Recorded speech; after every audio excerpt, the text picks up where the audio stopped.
Hoy nos acompaña Alejandro García Ríos, representante de la Cámara por Risaralda del partido Alianza Verde. Él es abogado, docente y líder político de Pereira. Actualmente integra varias comisiones en el Congreso, como la paz, la juventud y el cambio climático. Ha defendido causas de la educación y del movimiento LGBTIQ+. Señor Alejandro, bienvenido a Revista Poder y gracias por brindarnos este espacio. Muchas gracias a ustedes, un gusto estar acá y poder compartir un poco de lo que hemos hecho en el Congreso y de nuestra trayectoria y mirada de país. Señor Alejandro, para dar inicio a esta entrevista, me gustaría que por favor le cuente a nuestra audiencia quién es Alejandro y cómo llega Alejandro a la política. Bueno, esa es una pregunta muy importante, muy interesante y quiero como desarrollarla. En primer lugar, quiero decir, como muchos de los que entran al mundo de lo público, desde muy joven me inquieté por temas sociales. Esto de una situación familiar, pero también un poco la formación que había recibido en mi colegio.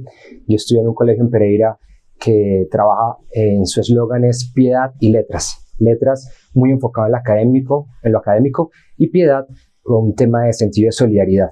Eso hizo que yo estuviese en distintas fundaciones. Tuve una primera experiencia estando en el colegio cuando fui a la fundación o a un hogar de niños. Allí estaban niños entre los 7 y los 12 años. Eso era cerca del Parque de la Libertad en la ciudad de Pereira, un lugar donde es una zona de tolerancia. Muchos de estos chicos no conocían a sus padres y sus madres ejercían la prostitución. Yo tenía problemas en mi vida, como todos los tenemos, pero cuando estuve compartiendo con ellos, entendí dos cosas que me marcaron a futuro en mi vida. Uno, que el tiempo que uno comparte, uno cree que está dando, pero al contrario, tú recibes mucho.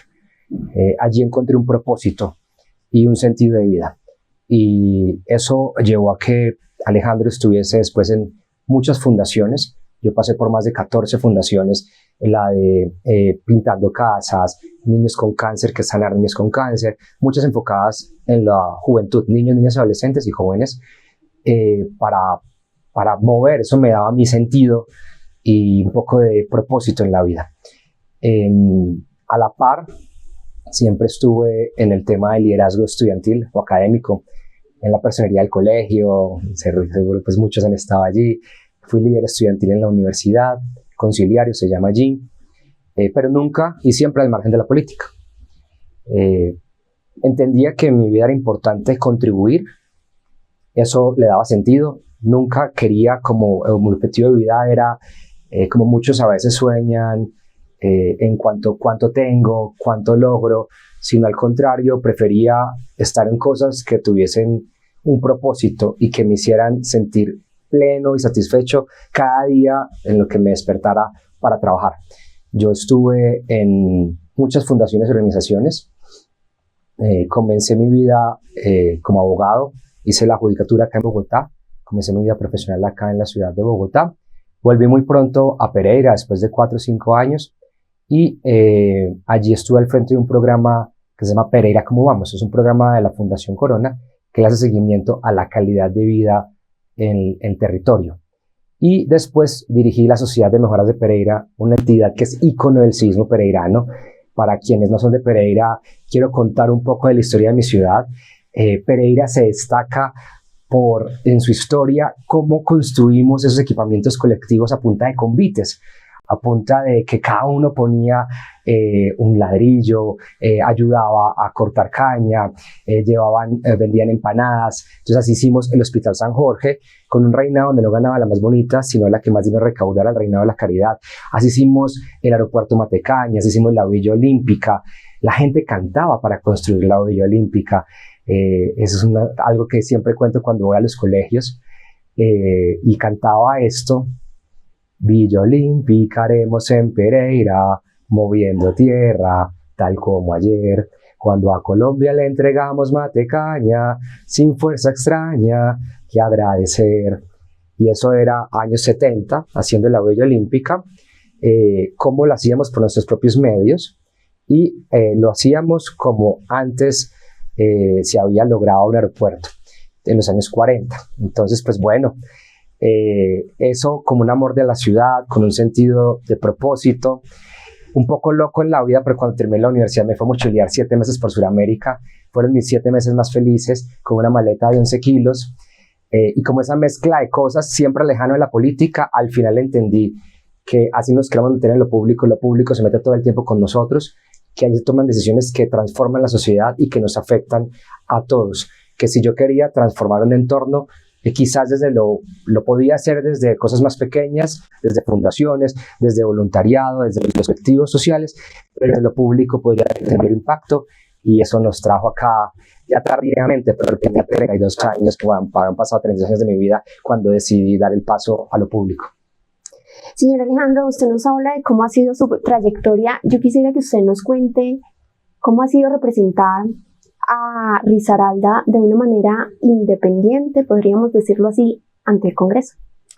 Para mí ha sido uno de los orgullos más grandes. Para mí fue muy bonito haber sido director ejecutivo de la Sociedad de Mejoras de Pereira, donde tíos, abuelos y mi abuelo estuvieron involucrados casi desde su fundación, una entidad centenaria, pero tener la responsabilidad de representar a los risaraldenses, de ser una voz de los peregrinos y los risaraldenses en el Congreso, de hacerlo como dice la canción, con alma, corazón y vida, ha sido para mí quizás de las mayores reconocimientos, orgullos que pueda sentir. Es algo que busco hacerlo todos los días muy bien, que los fines de semana, cuando estamos en territorio y no estamos acá en Congreso, seguir recorriendo municipios, seguir recorriendo Risaralda, atendiendo los cafés pendientes. Eso me parece muy importante, porque acá hay una mezcla, ¿no?, de un amor muy grande por la ciudad y por el territorio, de un sentido social que yo creo que ese sentido lo deberían tener todos los políticos. Mucha gente u otros llegan acá mirando en cómo obtener su beneficio propio y no en cómo servir a la comunidad. Y pues bueno, acá nos trajo. En lo que tú dices de independencia, en el Partido Verde ha sido un reto. El Partido Verde es un partido diverso, distinto. Tenemos personas desde Inti Asprilla, legítimamente una persona de centro izquierda o de izquierda, hasta personas como JP Hernández, ambos senadores, que es una persona con unas posiciones políticas más hacia la derecha, y allí pasando por un crisol de personas. En el partido usted puede identificar 3 sectores gruesos. Un sector que no es mayoritario, que es cercano al gobierno Petro por convicción. Un sector que ha preferido transar con el gobierno, y entre esos dos nos han hecho mayoría para que el Partido Verde siga siendo un partido de gobierno, y otro sector que hemos querido que el partido vaya a la independencia. ¿Por qué? Porque aunque compartimos algunas miradas, entendemos que estamos en un país donde tenemos que resolver problemas de pobreza, donde la gente requiere esperanza a través de oportunidades, donde tenemos que cerrar brechas. Es un país supremamente desigual, y creemos varias de las apuestas de un gobierno que busque resolver estas situaciones. Tenemos muchas diferencias con el gobierno de Gustavo Petro, y en esa medida, sin ser de oposición, hemos querido ser una voz crítica que cuestione las cosas, que busque transición, gradualidad, que busque concertar, pero el gobierno no ha querido hacerlo. Este gobierno en cabeza de Gustavo Petro falló en una de sus grandes promesas de cambio, y fue frente a la corrupción. Prefirió transar y manejar un tema con mermelada con el Congreso y llegar a acuerdos burocráticos con todos los partidos. Partido de la U, conservador, liberal, algunos momentos cambio radical, inclusive gente de mi partido, que poder llegar a construir consensos en sus reformas. Entonces, creo que esto fue una de las cosas que más nos distanció del gobierno. Los escándalos de gestión del riesgo, los escándalos de los audios entre Armando Benedetti, quien hoy lo tenemos como ministro del Interior. Para mí es una vergüenza que sea la cara política del gobierno, entre él y Laura Sarabia, que ahorita entendemos va embajadora a Inglaterra.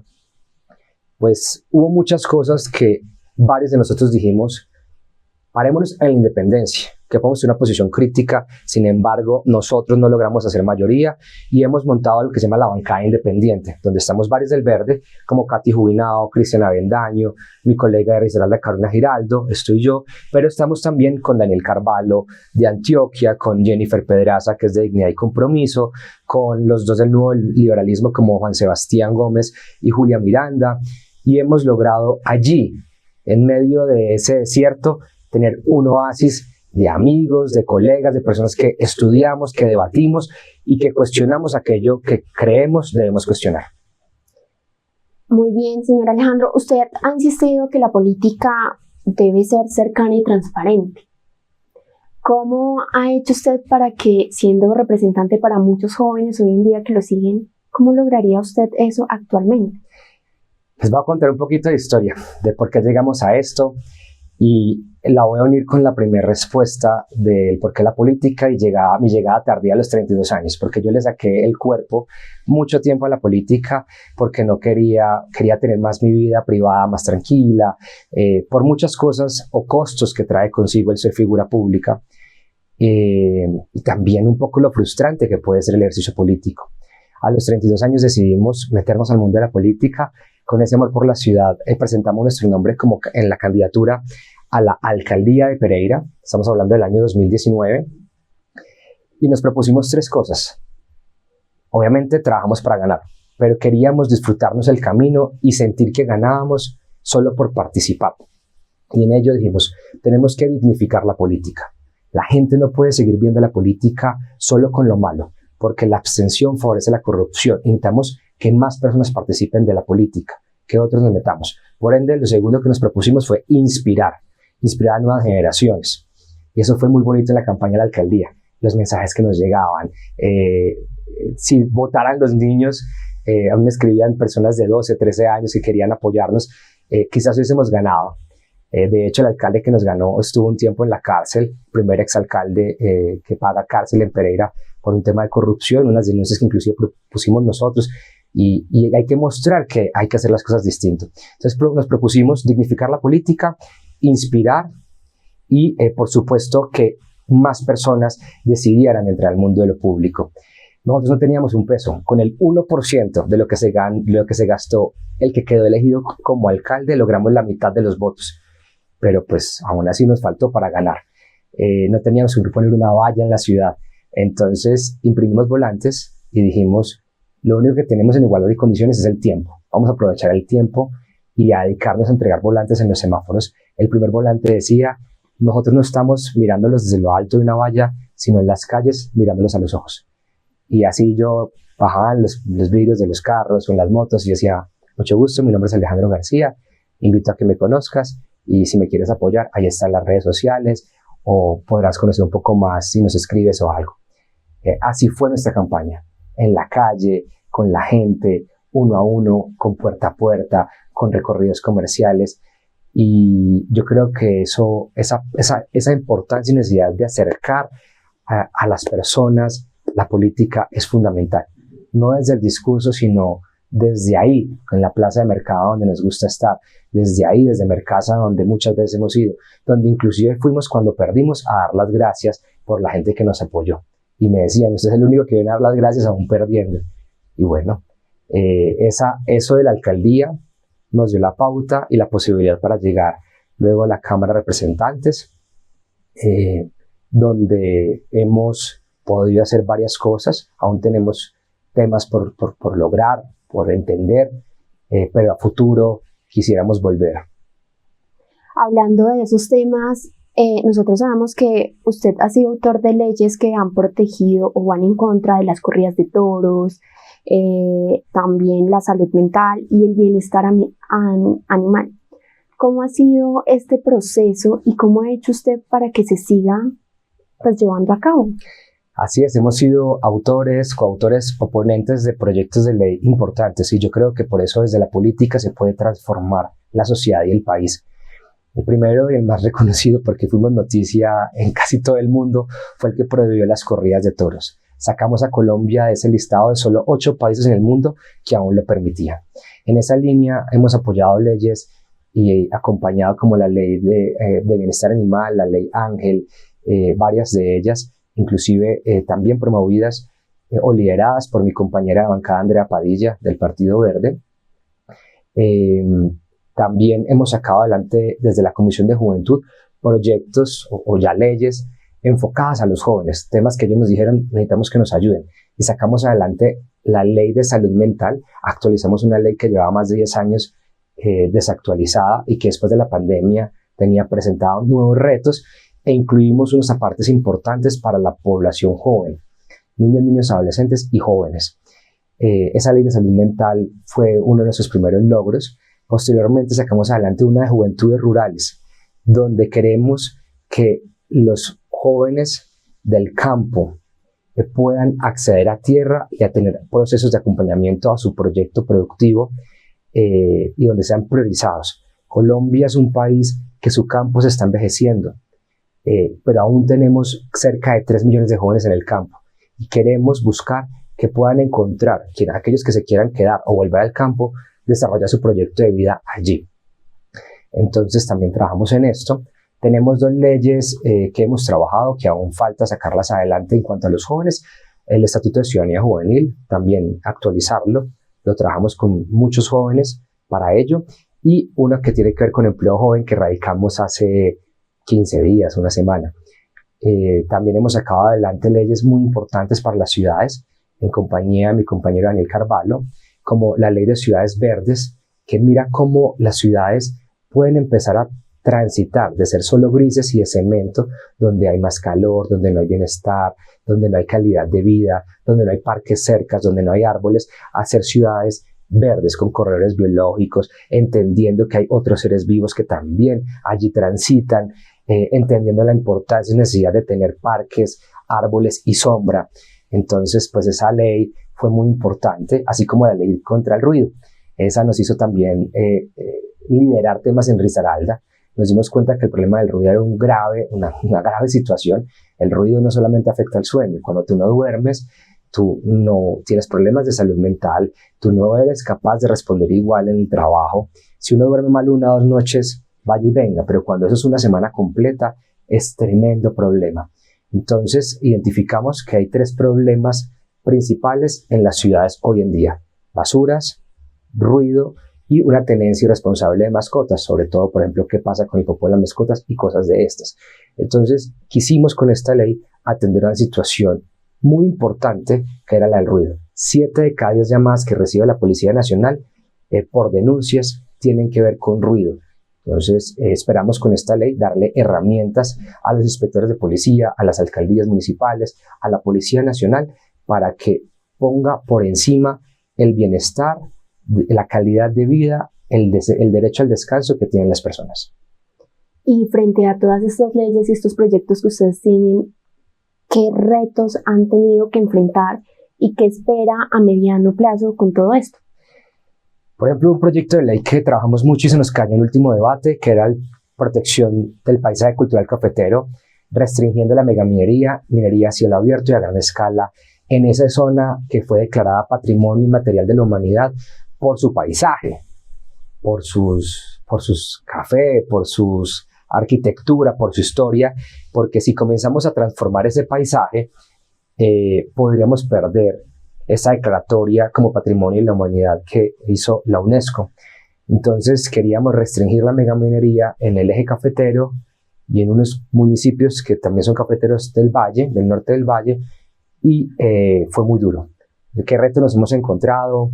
En este caso fue el lobby de las mineras, intereses que hay allí, retos que nos hemos encontrado. La política hoy en día debe ser vista más cómo construir con el distinto, cómo construir horizontes comunes, y acá lo que tenemos es, si no estás conmigo, estás contra mí. Entonces todo el tiempo es un ataque, se toman las cosas a nivel personal. Creo que también allí han habido grandes retos, que la ciudadanía entienda la importancia y necesidad de tener una posición como la nuestra independiente, donde con criterio podamos evaluar en qué nos separamos del gobierno, qué debemos ajustar, qué rechazamos. Mucha gente no lo entiende. Entonces yo creo que acá es necesario fortalecer la democracia, y lo que nos dijiste de lo que se nos viene, estamos evaluando seriamente, casi que con el equipo decidido, participar nuevamente a la Cámara de Representantes. Estamos jóvenes, todavía estoy en los 30, un periodo más podría darnos más experiencia, más capacidad, mejor bagaje, y a futuro poder tener más herramientas, mejor equipo y poder dar la pelea por la alcaldía de Pereira. Pero en lo inmediato no hay afán en eso, y al contrario hay que mirar cómo tenemos herramientas para que cuando ese momento se dé, poderlo hacer mucho mejor.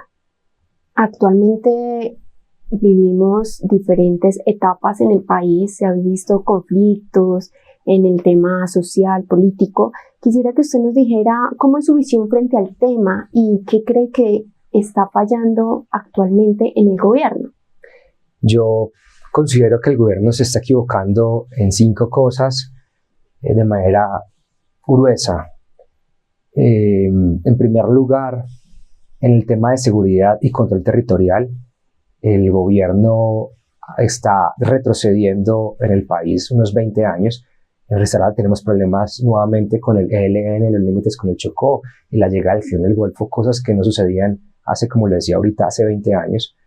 Quien llegue a la presidencia debe saber responder a esto, pero también en lo que está sucediendo con el sistema de salud, que vía decreto y a las malas lo han afectado, yo creo, llevando un punto de estado crítico. El tema de hacienda pública, de finanzas públicas, ha sido un gobierno irresponsable en el manejo de los recursos públicos. Están gastando mucho más de lo que se puede y no están logrando recaudar lo que se requiere y lo que se han propuesto. En política de vivienda, es como la mirada perfecta al gobierno, que dice, estoy en contra de esto, pero no tiene una propuesta clara que funcione y que logre ejecutar. Entonces, satanizó la política de vivienda de los subsidios, no ha avanzado. El sector de construcción es un sector muy importante porque encadena cerca de otros 30 sectores, genera desarrollo, genera empleo, y hoy por primera vez tenemos más personas viviendo en arriendo que en vivienda propia.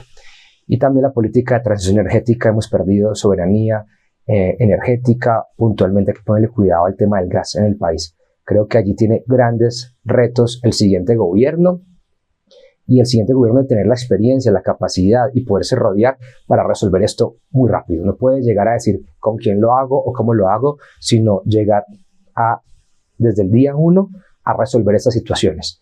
Pero además, una gran frustración con este gobierno, que lo decía ahora, es que no, o prefirió la componenda, prefirió transar, prefirió tener personas como Benedetti en el gobierno que poder concertar con el distinto. O sea, no se sienta con nosotros a mirar cómo llegamos a puntos de vista u horizontes comunes, sino que se sienta con un combo de mujeres liberales o con un combo del conservador que tiene el Ministerio del Deporte, a cómo a través de entidades, contratos y como lo que vimos con gestión del riesgo, ellos los apoyan.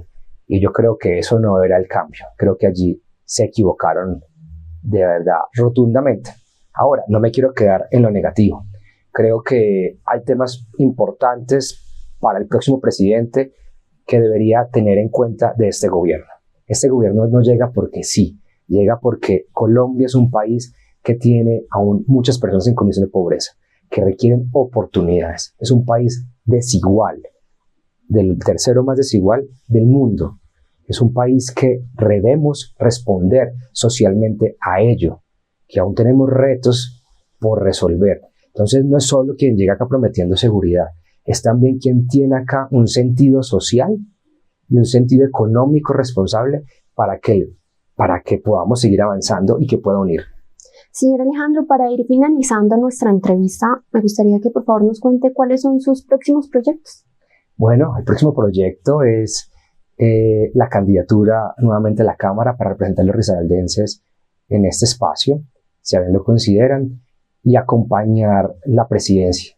Creo que sinceramente que el país necesita salir de esta polarización, necesita una persona serena, que cuando hay dos cuerdas tensándose no se permite avanzar, que podamos avanzar, que logre unir, que logre sacar lo mejor de los colombianos. Hay mucho por hacer, pero no es diciendo con usted no me sirve, atacando al otro, sino venga, ¿cómo nos juntamos para sacar este país adelante? Y en ese sentido quiero acompañar, si el partido lo permite, porque tendremos que buscar libertad, una candidatura de centro político. Eso creo que le viene bien al país y mirar si podemos serenar esto. Y por último, ¿qué mensaje le quiere dejar a todos los jóvenes que nos están viendo? decirles, si ustedes no se meten, otros lo van a hacer y van a decir por ustedes. Los jóvenes tienen un poder enorme, digital, en su voz, en sus sueños, en la esperanza del país, que puede transformar. No hay un mejor lugar para estar y para apostarle que es en el propio, en donde nacimos.